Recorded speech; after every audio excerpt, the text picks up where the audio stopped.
Guys, so get this. I met a chef with Marcus today, if I'm being honest. And he told him about booze and food, so he's going to see this episode. Now, what do you cook at, man? So I'm the chef over at the Dallas Gun Club, local joint up here in basically Louisville. Been around for like 80 plus years, and honestly, if you guys like guns and big outdoor spaces, it's the place to be. It's basically a country clubs. Now the question is, do you like guns? So I've been exposed to them. So I mean, I grew up in Italy, so you know, no guns, I'm no around knives. them. I'm around them. I'm just sort of like one of those. I mean, I've worked in golf resorts all my life, and I've never golfed, and I'm in a gun club. I'm in a gun club, and I don't shoot. So it's like it's kind of the irony, right? I'm not opposed to it, really. It's just not. It's just kind of. To me, it's another hobby that I can't pick up right now because I've got zero time for anything. So what about cooking do you love, man? And how long have you been doing it? So I started cooking pretty much like right out of high school. So we're talking like 2000. Been at it since, small places, fine dining. I've worked abroad, worked in the States, kind of been a bit everywhere. I just like the chaos and energy of a kitchen. And I like food. I mean, it's a cool thing that brings everybody together. I mean, no matter where you are in the world, it's, you know, we all eat, we all enjoy food, and it's a social hub. Now, so you gotta have it. What about booze do you like? Ooh, well, hey, again, it's a social hub. I mean, you work anywhere and everything. So I've worked in Dominican Republic for a while, and you can only imagine going out with the cooks and some of the places where like you're the only white dude in there. So it's like, you know, you just kind of get to feel the culture at a very different level. And then here in Texas, I mean, I was never really a bourbon drinker until I got here. I used to be a Scotch guy for the most part because working abroad, that's what you get. And it was interesting to find the community up here and get involved in it, and you know, do all sorts of cookouts and just be part of events and barrel tastings, and you know, you go to bottle shares and everybody's bringing these crazy things that it's like, yeah, I just got it because I want to share it, and it's amazing. Damn. You know. Now, guys, he's a member. Are you a member at the Blendery? I'm not. I just happen to hang out there a lot, but I follow through most of the groups that you know that are part of the Blendery essentially. I've considered it. My problem really is one of those times. I mean, being off Mondays and Tuesdays, it leaves me like one day out of the week to do anything. So it's like, is it really worth to do all that? But whenever I can, I want to be part of the operation. I want to be part of what they're doing because they do some phenomenal stuff. And what brought you to the Blendery, man? Oh, in general? Yeah. Like, how'd you find it? And what about it do you love? Do you have like a favorite bottle? Let's see. I think it was with Suburban Dad's Club. That was one of the first balls I got exposed to, and I think what the hell it was. I can't remember what the bottle was. But when I went to pick that one up, I got a Sonoma Sunset, which was phenomenal. Oh, okay. Which was kind of unusual because even on the lineup, you know, Andy up there was like, "You're probably either gonna love this or hate it." And I'm like, "Dude, this is great." So it's like, "Yeah, you're one of those. Perfect. All right." And that began the rabbit hole of the Blendery. How many bottles have you collected since you started with the Blendery? I mean, are we even counting? Or I mean, sometimes you walk in there and it's like, I gotta pick up this one, and then it's like, oh, but you got the maple barrel finish one. Oh, you got a honey one. Oh, you got honey up there. Oh, you got coffee beans that are like here's my credit card. Take my bank account. You know, it's fun because it's a very unique place to me. It's not just, you know, you're not just going to a store and buying a bottle. There is always a story. There is something that, you know, from how you got the barrel to what you did with it to the fact that it's like, oh, I tasted it a month ago and now I'm tasting it and it's amazing and we got to do something with it. I mean, the guy's an alchemist. You know, that is a good way to describe it. Now, the Blendery's brought a ton of people together, and it's going to bring a lot more people through the doors. This is a 10 a.m. Tell them what you're making. So, you know, it's been a while. I've kind of cracked some Italian stuff. Being that I'm from Milan, we're going to do a nice saffron risotto, and we're going to do it with a pork chop Milanese. Not necessarily two things that go together as a traditional dish, but I like both of them, and that's what we're making. So, hey. I love a good fusion, man. Yeah. So what we're going to do is learn from him today. We're definitely going to crack some whiskey. He's going to walk us through high-level cooking. What goes in? How do you make this stuff? Because I've not made a risotto. Right. I believe I can. Yeah. But I never have. So to have it on film and document enough, that's going to be interesting. It's not as complicated as people think, but it all starts with getting the right ingredients. And I mean, it really starts with the rice itself, because you get the wrong rice, you ain't got risotto. It's like if you're trying to do a basmati, it's not gonna. So for risotto, typically most people use arborio rice, which is a short grain rice from like the northern region of Italy, and then carnaroli, which is like sort of like the better variety of. This is there's another variety called Vialone Nano, which is a smaller grain, and I think it's a little bit denser. I like it better because it doesn't fall apart as much when you cook it, so it retains a little bit more of its character. Now, where do you get that rice from? Because I ain't never seen that rice. This one I buy through my distribution channels. It's obviously like, you know, big distributor for work. But I would bet if you go to like a central market or somewhere like that, they might have a little bit more variety on this kind of things.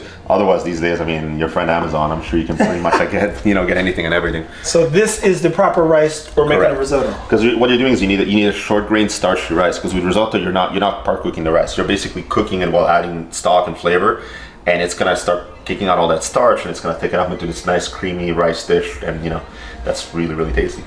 So well, I get to learn how to make risotto now. I told you I'm not a whiskey person. I'm lying, but I went into the Blendery and we learned very quickly, as he just said, whiskey is a conduit to bringing people together. And I never had friends.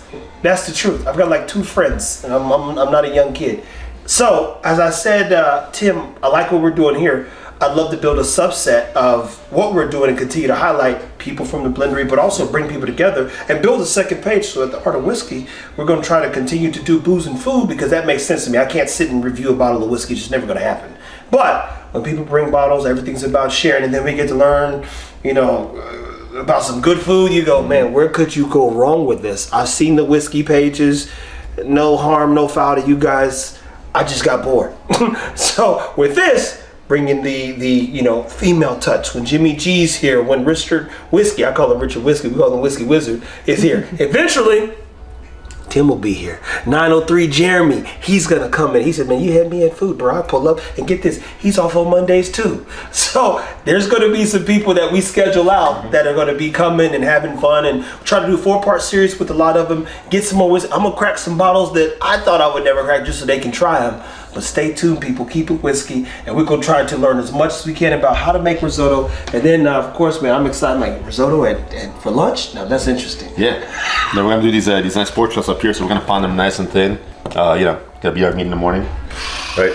But like bone-in, thin chops, breaded, and then fried up in olive oil and butter, so like nice and crispy and delicious. And then this is gonna be a simple breading, so like flour, egg wash, and breadcrumbs. I also want to highlight somebody else local up here, because this is something else that, we all know that the eggs have been a point of contention lately.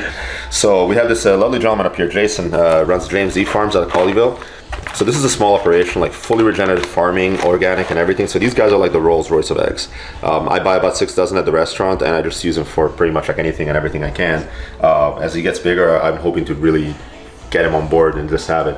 I mean, these will run you $13 a dozen, but they're like a day and night. I mean, I'll crack you one on a pan right now, and you taste it by itself, and you tell me, because it's like it's buttery and delicious and better than any other egg you can have. What's one of the things that you can taste when you like eating different foods? Because we talked about quality, integrity of food. Like a Walmart steak and a Whole Food steak, 2 different steaks. Oh yeah, no, absolutely. I mean, the thing is, you gotta know what you're buying. I mean, it's like there's steak and there's steak. Like the fat content, the marbling, like the quality of it, if it's wet aged, dry aged. I mean, there's every variable involved. But at the end of the day, too, it's like it's also how you're gonna eat it. I mean, if you're just gonna cook it well done, I mean, heck, just get whatever you want to get, But it's like if you're gonna spend the money and have a nice steak, go to a butcher shop, go to like a store that actually knows what they're selling and can tell you what they're selling you. Like, is it prime? Is it choice? What grade? What kind of beef it is? Is it Angus? Is it like we have Texas Wagyu up here in the state. So it's like get some Japanese red cattle raised up here, and it's gonna be a whole different beast altogether. So I mean, hey. So they have Japanese red cattle that are here in Texas. I didn't know that. So it's a company. It's called Heart Brand, I believe, and they basically raise Japanese red cattle, and it's called Akaushi beef. It's what I use at the restaurant at the club. So our burgers are basically Wagyu burgers, but it's like it's not the fatty over the top. I mean, this is like a good Angus steak. It's like it's steaky, it's delicious, it's got the right amount of fat on it.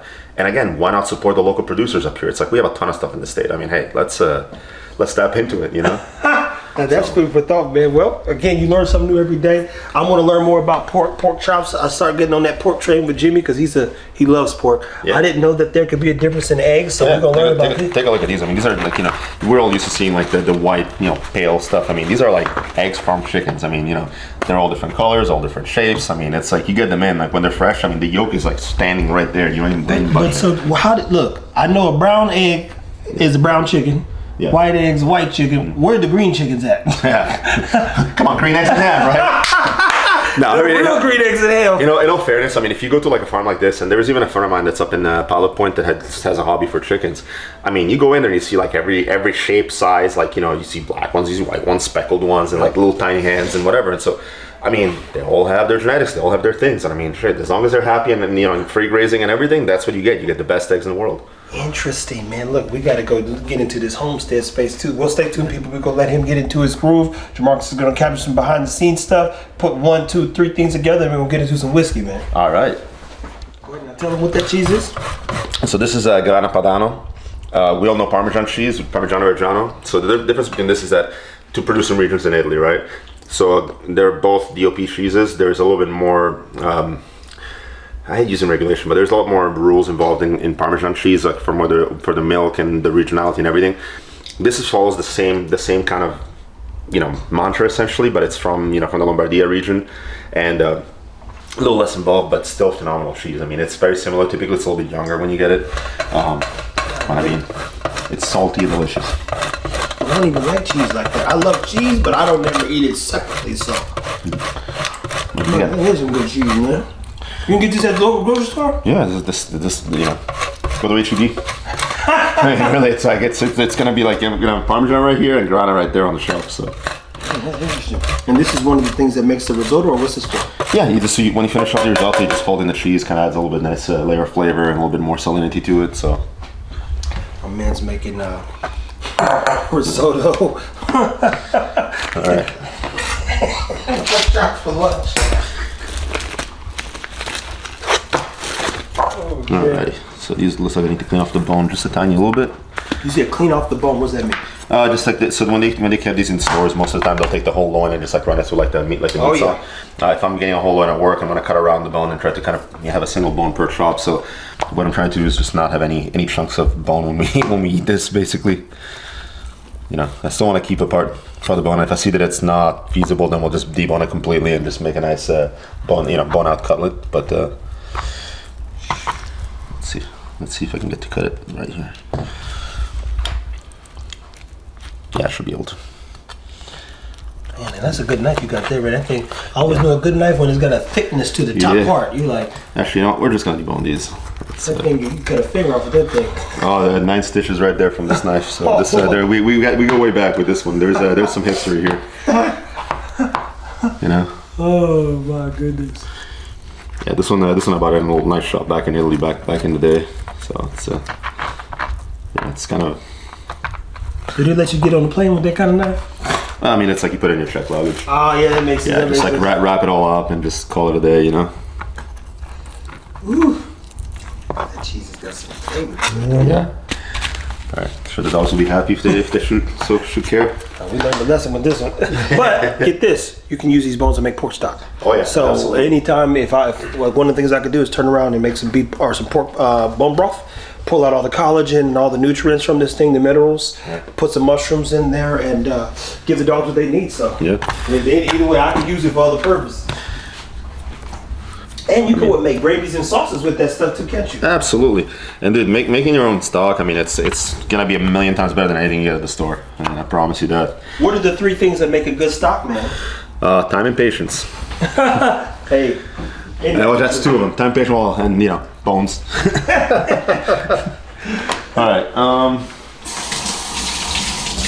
You don't have that plastic wrap by any chance, so just don't have to make a mess of your countertop. Oh, you good, man. You good. Yeah, we clean it down. Look, this is for cooking purposes, man. All right. If anything, hammer time.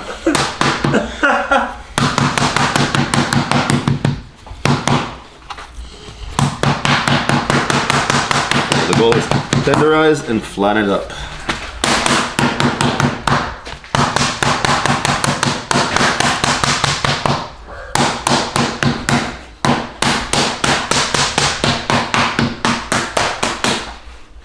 and what's the purpose of flattening the? So in this case, like, we're gonna bread it. So the idea is that you want the breading and the meat to be cooked at the same time. Like, okay, you ever come to a place to get fried chicken and it's like the whole freaking breast with like the breading on it, and you bite into it and the breading is hard as a brick and like the chicken is barely cooked, right? Or cooked. You want these are 2 things that cook at separate times. So like you want them to be cooking at the same time. So when you bite into it, it's crispy but it's tender, and you don't end up with like the shell of bread. And then when you bite into it, you just pull out all the meat, right? So. Oh man, that's a good. We do obviously we do fried chicken at the club because you gotta have fried chicken, a nice fried chicken sandwich on the menu.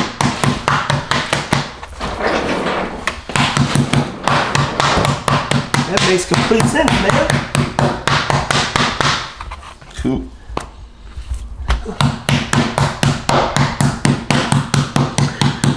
And this is how you beat your meat.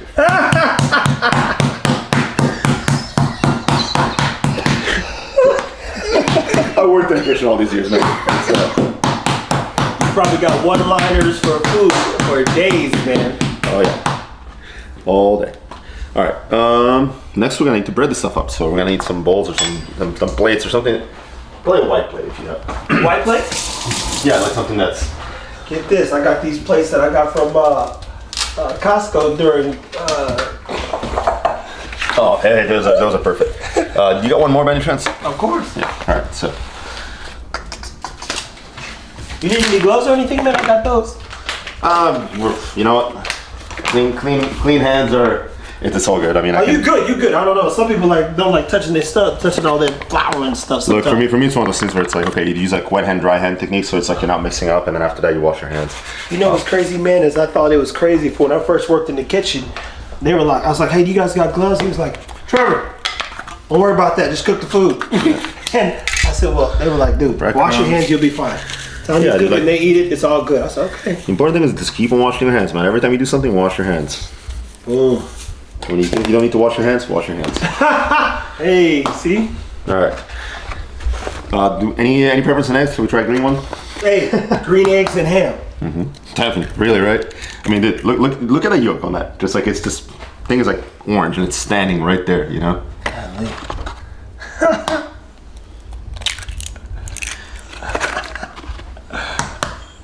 This is so interesting, man. Yeah. It's for what you don't understand. I normally do all the cooking.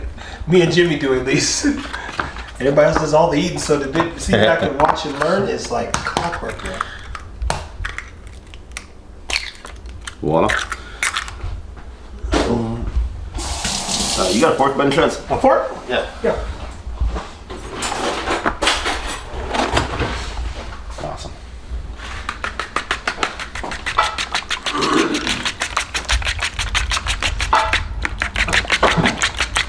If you guys want later, we can. I can throw on one of those extras to try them out. I mean, I promise you taste the difference in these things. No, for sure, man. For sure. Matter of fact, I might borrow 2 of them because I'm gonna make something on Wednesday. Yeah. Where do you get these eggs from?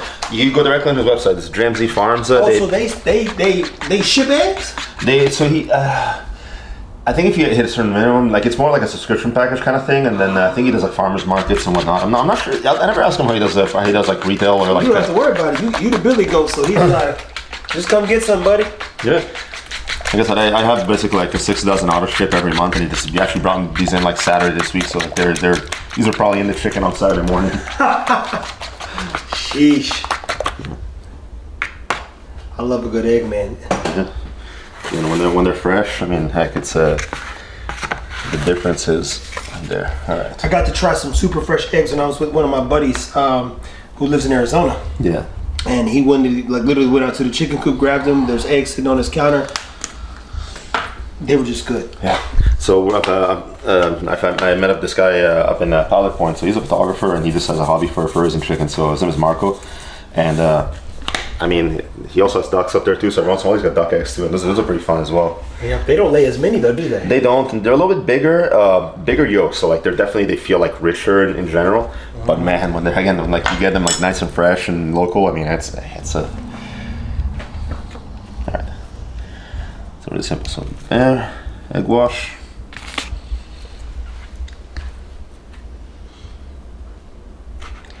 And breading.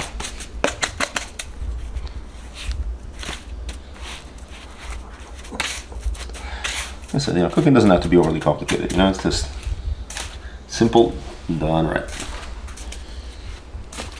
Cool. One. Dang, dude, that looks good too, man. I feel like I'm learning something, boy. The more I learn, the better I get. So. I mean, we all got to start somewhere. I mean, somebody tells me I don't know how to cook. I'm like, well, start. You're gonna fuck up a few times, and it ain't gonna be so good the first few times, and eventually you get better. That part right there, trust me, that I can attest to. And also, like, one thing that everybody's like, oh, what's the best thing? What's your best tool in the kitchen? I'm like, the best tool in the kitchen is your damn taste buds. If it tastes good, it's good. Like, taste your food. Like, just, have an opinion on what you're making. Don't just follow a recipe blindly. I mean, recipes teach you, like, flavors that go well together. They can teach you a cooking technique or, like, how to make something. But then after that, man, it's freedom is yours. Riff off. Like, take that same recipe, let's stay on team of risotto, right? If you get a recipe for like a saffron risotto and you don't like saffron, you want to do it with mushroom, make a mushroom risotto. But now you know how to cook the risotto. You can kind of riff off on that and just make whatever else in it that you like. Sheesh, Risotto for lunch, people. This is crazy. You think we should turn this light on? We can. I mean, we still have pretty good light right now. feel like you're on the food now. And then we take the souffle.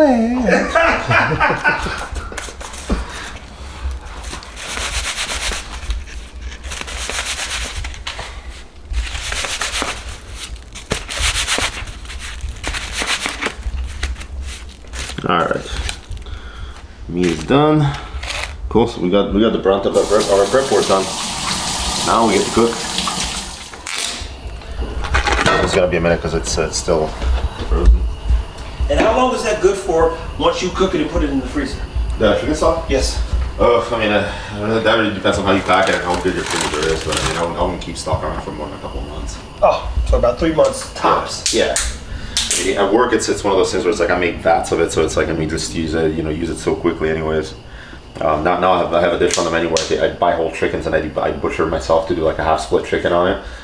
So I end up with like more chicken bones than I know what to do with. So this is like a double stock. So we made chicken stock with the first batch and then strained it, and then the next day we made chicken stock using chicken stock as the base, so that you have like a double fortified chicken stock. There's probably gonna be some leftover. I'll leave you one up here so you can Hey, I'm happy to utilize it, man. What's the best dish to make with chicken stock? I mean, start with stuff like this. It's nice and tasty, man. Make yourself a nice soup. Like if you do like a nice chicken noodle soup with this, I mean, it's gotta be the chickeniest soup that's ever chicken. It's He said, think about the chicken in soup. Imagine a chicken. That's the soup. This is the best chicken soup because this is a real chicken. Yeah, and it's like, and we made chicken stock with chicken stock, so you get more stock for chicken. This dude's good, man. I like it. So we're gonna let this go until it boils up, and then we'll start the whole shebang with everything, because this is gonna go pretty quick once we do that. Well, let's get into one of these pours then, man. Walk us through something that you brought. All right. So do we want to start off with the unique that's never So when my parents came, when they basically gave me a little shipment of stuff. So this is from Italy. So there's a whole story with this, because this is a distillery that typically makes grappa. But here. So it's called the Secretary of State. So this was a celebratory malt whiskey that they'd done in this distillery to celebrate one of their town's guys that basically got in a position in government as a representative for the town. Yeah. That's succinct to the story.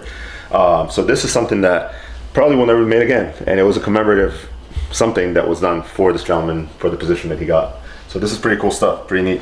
Jeez. And this is not something I pop out. This is something that I want to share with people, because it's it's unique. It's got a story, and it's not something that you're ever gonna see the light of again. When I look back at my life, I'm be like, how did all that happen?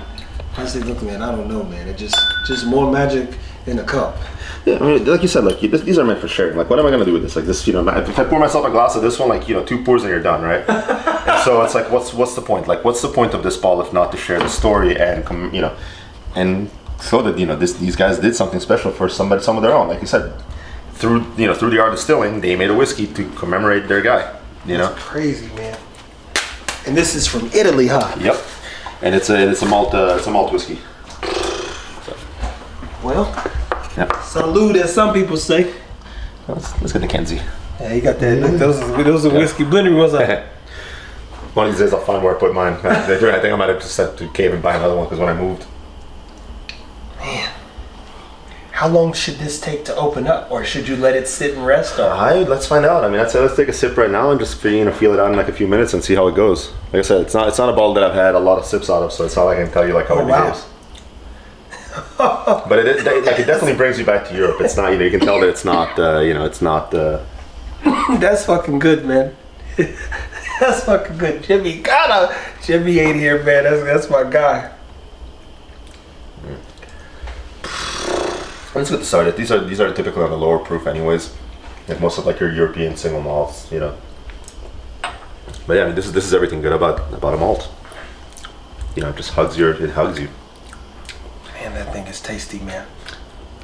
It's got, I mean, you get like a woody and almost like caramely chocolatey note at the end of it too, like very gentle. This right here, I thought it needed to open up. Sometimes you try to see, it's like, this is just fucking good. But keep in mind, I'm at the Whiskey Blendery drinking 130 proof half the time. So if it's 100 and under, it's like drinking water to me. Yeah. I mean, I've seen you pull them right out of the barrel. You're like, it's like breathing. What's that? It's like it was still submerged in something. It's like You know, and when we said, what's the proof on that? And you get that gun, he's like, oh shit, 128, 119, 121. Were you there when they pulled the hazmates? It's like the 154 proof. So yes and no. What happens is, this is funny. What had happened was, it's too much. Yeah. By the time you guys name it or somebody's bottle, I was like, what's that? He's remember that one we found? It was just this much. I was like, yeah. He was like, fucking 154. So we he's like, let's bottle it. I was like, damn. Well, where's the distributor at? He's like, oh, W. So I was like, oh, damn. Well, I did get all of that. So it's like I have it's a 375. Yeah. And again, that's something you pull out. I have like yay much of it.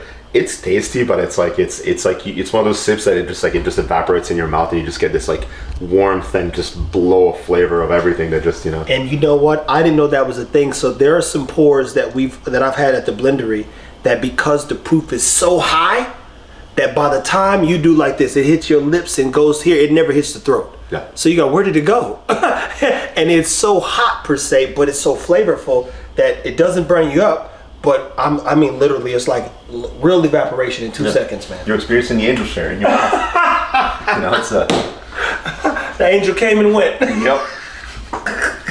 Well, this is good, man. For one, thank you a ton for sharing this. Absolutely. Especially, I love the packaging, the story. Yep. That makes a ton of sense. Once again, I'll have to dig up. I have the whole pamphlet that came with it. I thought it was in the box, and I didn't realize it wasn't. I'll show you guys a couple of the screenshots on it. I think it's in Italian, but I think there might be like a translated page in back, and if not, I can just kind of paraphrase a little bit and give you like the exact story. But that's you gave us perspective, man, and this is again what it's about, people. I didn't know that whiskey had so much depth and integrity and value within when I went to Kentucky this past year. And you get to Jim Beam. We went to Bardstown, Jim Beam. I mean, we were at the Bourbon Fest, and you get to this land, right? You go, there's got to be a story here, so you get to see Jim Beam and all the rick houses, and you go, somebody thought about this 100 fucking years ago.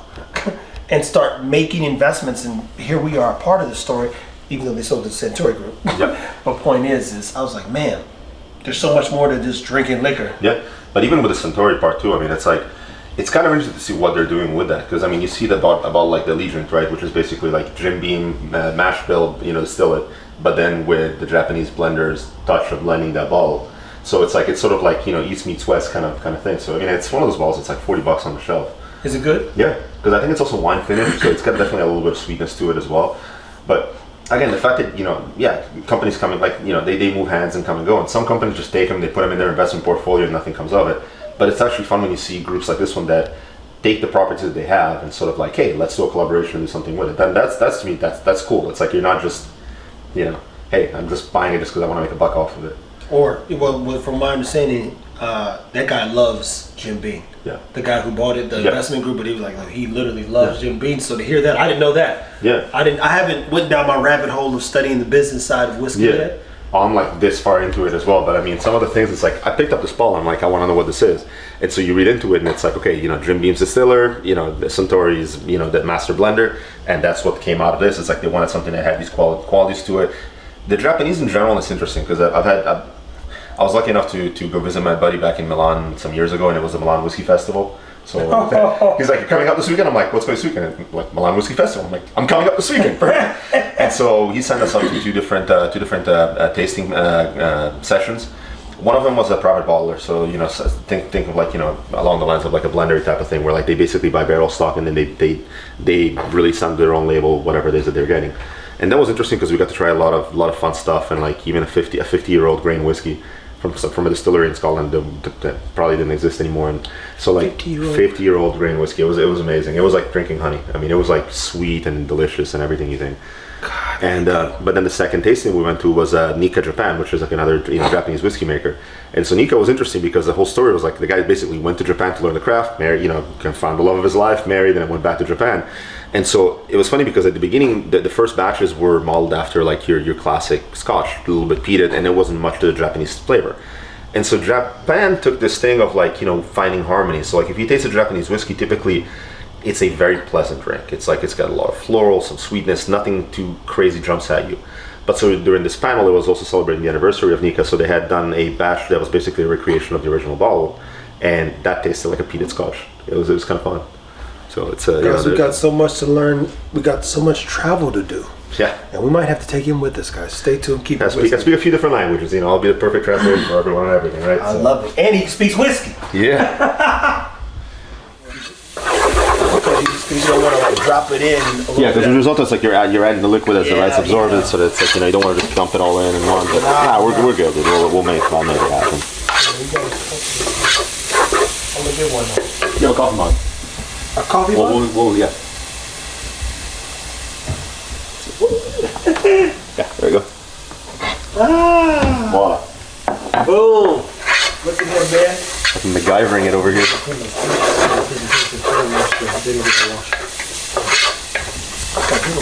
Okay. I didn't buy just two. I just used the spare one. Oh, those are perfect. Yeah. I bought the two great ones too, just in case. And I only thing I gotta get left is like two black ones.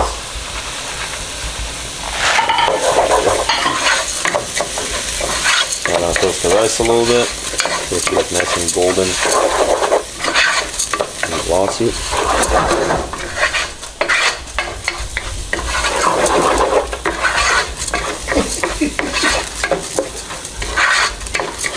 Like with risotto, it's like the opposite of like Asian style, where it's like you wash the rice to get rid of the starch. You just basically want it to.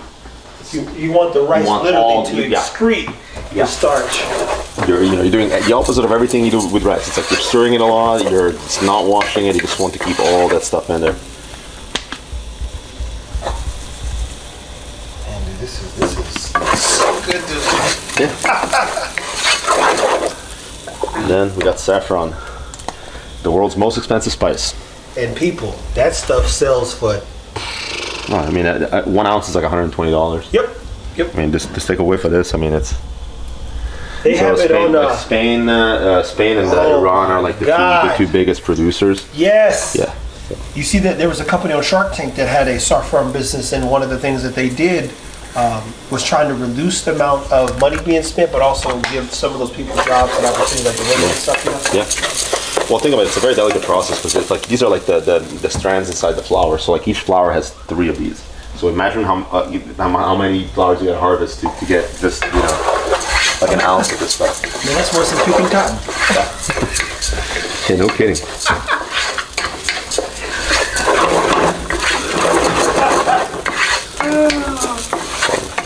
Toasting up here.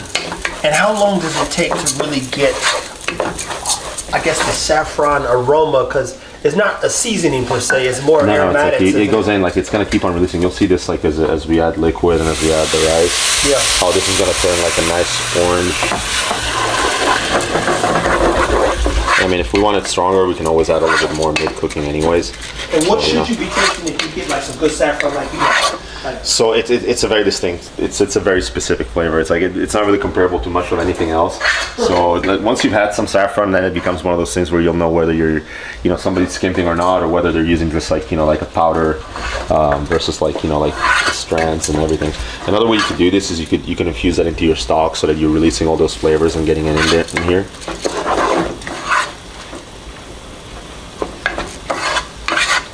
Like you see already how it's starting to, like that color is starting to kind of infuse into the rice. Like you're seeing it first in the onions that are in there because that's, it's like a vegetable and it's like it's already more porous. As the rice cooks, it's going to start taking all that in.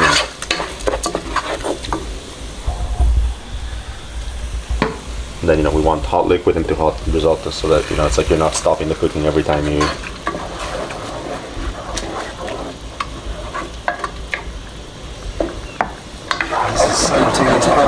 Yeah, and risotto is like once you start, you don't walk away. So we'll let this go. It's gonna take about like 10-15 minutes to cook it. Once we get to the end of this, we'll add a little bit more stock, the butter, let it rest, fold in the cheese, and then we'll start cooking off the. Stand down low.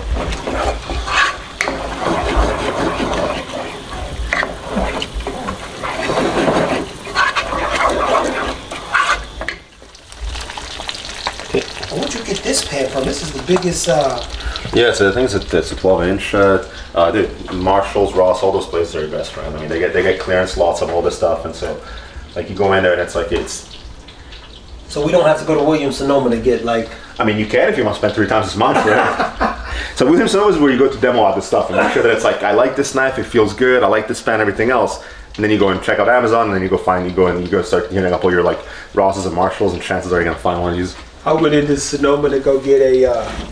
I was like, man, I want a hack knife or something, like one of those big choppers. Yeah. And I'm telling you this, man. I said $300 for a knife. I went right over to one of those like foo stores, Bed Bath and Beyond. Oh yeah. $40. Yeah. I mean, don't get me wrong, like with knives, there is differences, like the material and all that stuff. But like typically, like your Williams Sonoma, they did deal with brands, and so you're paying for like the brand name as well. There's a lot of stuff up there, and also, you know, it depends on what you're gonna do with it, what you like in a knife. I mean, it's like you can't. I mean, I have a $300 knife at work. It's a Japanese, like, you know, Japanese I bought in New York. But I mean, that's the kind of stuff that it's like, I mean, I go in and like try like 8 different knives on this place, and when you decide on the one you buy, they're not giving it to you right there. It's like you come back in 2 days when the guy has a chance to like sharpen it. Like, you know, there's a master sharpener at the store with like the wheel and everything else, and they take your knife that you just bought and it goes in his queue, and then he sharpens it up and they call you up and it's ready. So it's like, cool. Like I got home and that knife was so sharp that it slid through the wrap that they had, and it poked the holes in my backpack. So I'm sure I was probably going down, you know, like down the subway in New York with a knife poking out my back. He about to kill himself on some Final Destination stuff, just the backpack bouncing. And he's like, man, what's that poking? And then you look back. I'm more like, I'm surprised I can get arrested. Oh man. Enough. All right. You see how it's nice and creamy? Yeah. And the risotto, when do you know when a risotto's done? Because I know risotto can be undercooked oftentimes. Yeah. How did you know that it was ready to go? Taste it. That's how long. So, like I said, rule number 1: taste your food.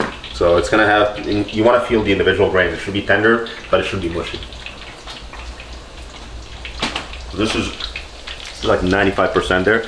I stopped it because we're trying to cook this and have everything ready at the same time. Mm-hmm. Once I drop the second one, I'm gonna kick that back on, add a little bit more stock, butter and cheese, and then we'll finish it up real nice. Damn. So, that is interesting. Man, this is exciting. You can definitely taste the chicken stock in there too. Like that's chicken. Scotch. Oh shit! So when it comes to like single malts, you guys have like all the different regions in Scotland. So you got your Highland, Lowland, Speyside, you know, and then there's Campbelltown, which is probably the smallest region with the fewest producers. This to me is a very interesting bottle because it's one of those that you're gonna take a sip of this, and every sip you take, there's gonna be a different layer of flavor that you didn't pick up on the previous sip. Man, so what got you into Scotch? Because clearly that's one of the things that is, well, we won't say foreign, but foreign to some Americans since they're not super big Scotch fans. Yeah. So for one thing, I grew up in Italy, so like I'm already in that space. I don't care for grappa, to be honest with you. It's one of those things where it's not my jam. But then also working abroad, especially when you're like in international circuits like that, working in the Middle East. Every time you're flying anywhere, if you're in duty free, especially like, you know, like if you're flying through Heathrow, there's like a World of Whiskey store in there. And I mean, you've got a wall of everything. I mean, you can sit there and just like, be like, oh, I like that Scotch, but I've never seen that particular expression. And, you know, it's 10 o'clock and your flight is delayed and you're like, you know, by noon, you're already 3 sheets in the wind, you know, it's like, it's... I bet the best time to ever get drunk and travel is when you're traveling overseas. Yeah.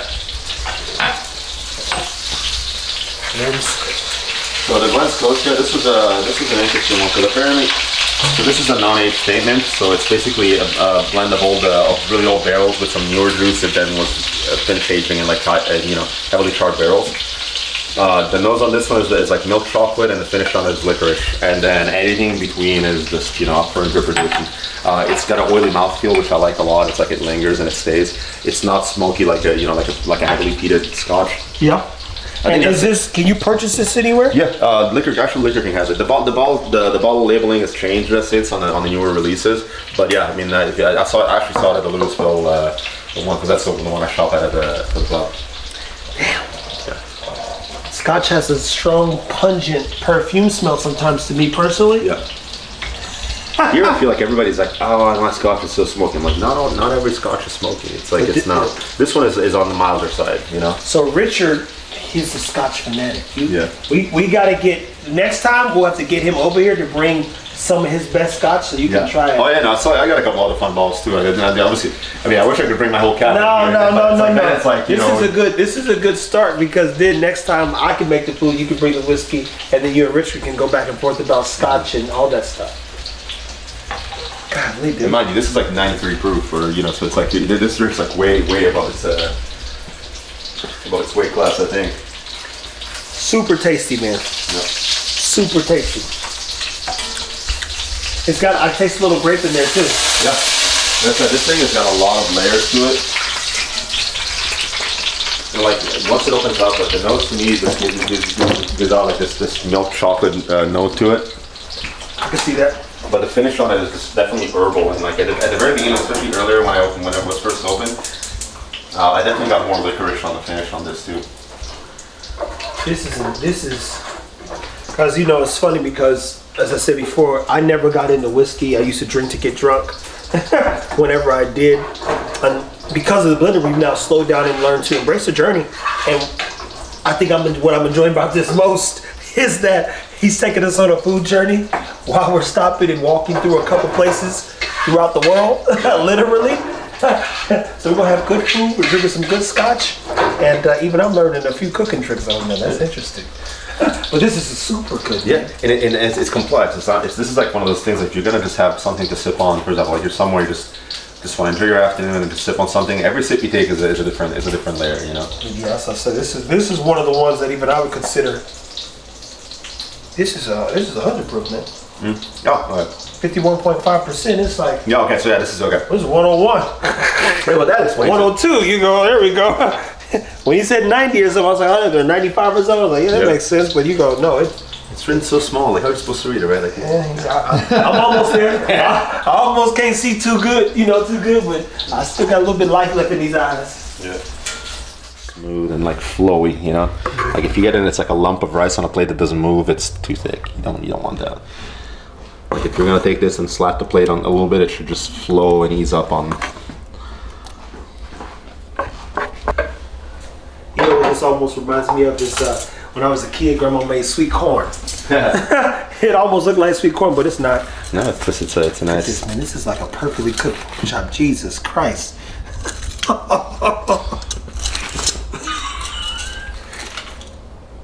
Wow. You ever see some food that just gets you excited? You say, man, say. I heard you guys cheese. I like cheese, man.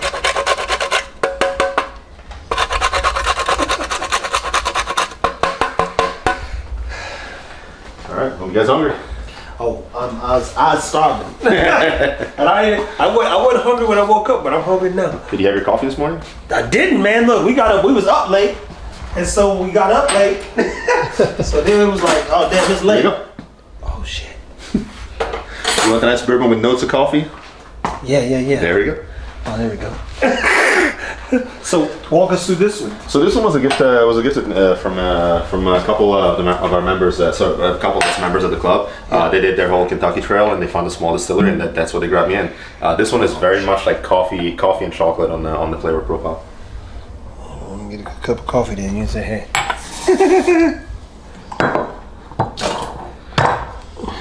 Ooh, another 103.4, and it's not even 12 o'clock yet, people. Yeah, it's 5 o'clock somewhere, right? You know they say that, and you know you hear that as a kid, you go, that's crazy. And then you turn around and say, oh, that makes sense now. And what's another good protein that goes well with this type of risotto, my friend? If you don't want to do something fried, I mean, you can actually do your protein in the risotto. You can do like an Italian sausage, kind of like crumble it up, and so I can saute it up, like like brown it first, pull it out, then do your onions and your aromatics, and then like do the risotto the same way, and then add it back in like about halfway through the cooking. So. Now, for those that don't know, one of the things that I make at times is a couple different dishes, and I love that certain certain sausage has you can create a texture to it, so it can get hard and crispy. If you can get that texture and you drop it back in, it'll basically complement a good risotto. Now that's interesting. Texture, flavors, yeah. Oh yeah. Yep. He's like a heathen. That'll do it. Not too shabby for 10 o'clock on a Monday, right? Tina. Literally 11:30 on a Monday, lunchtime was a pork chop and risotto, and that thing is gorgeous. Like probably one of the best looking pork chops I've ever seen, man. Seriously, and I was like, oh, that's the truth. I'm not saying like if you're really want it to be like like traditional, it's like you can do a veal one, and get like the whole chop bone in, do the same thing and pound it really thin and just leave it on the bone. and it's gonna be like this massive, veal chop with saffron risotto, and then yeah, you're good to go. My God. My God. This guy up here, this was another recommendation from one of our members of the club who loves this distillery. They're out of Arizona, I want to say. I'm always terrible with places. Yeah, Tucson, Arizona. They do basically American single malt. They're classic. It's really easy to drink. They do so this one in particular was a barrel series that they did, and this is a mesquite smoked. So this was the original recipe for their smoked version, but it turned out to be a little bit too smoky for like the public at large, even though it has a really strong following. So now their Dorado, which is like their other core item, is basically this recipe blended with the classic, so it's a little bit more toned down. Damn. But this is, I mean, I like my peated Scotch, and this is a nice. It's called Ode to Isla, so it's really an ode to yeah.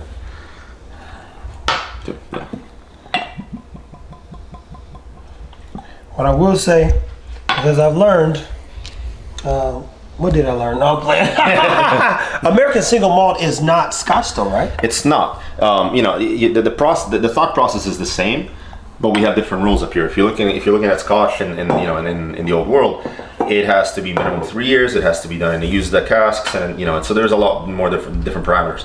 Here, one of the main differences is they don't have to age it in used barrels. So they can basically give it a bourbon treatment for a single malt. So like you're experimenting with different layers of flavors, and also the climate here is very different. The main thing that makes Scotch the way it is that you have a very stable climate with not too much temperature shift, so you can age for a lot longer time without a lot of expansion and contraction of the wood, not a lot of evaporation, and you're pulling a lot slower with enough time for that liquid to slowly oxidize over time to get those flavors to release, right? But if you're here in Texas, for example, or Arizona, where you have like wild swings in temperature, your wood think Balcones or or Garrison Brothers, like really woody, because you're literally like it's pulling into the wood and expressing back out, and so it's a whole different beast here in the U.S. Yeah, now this is good, by the way.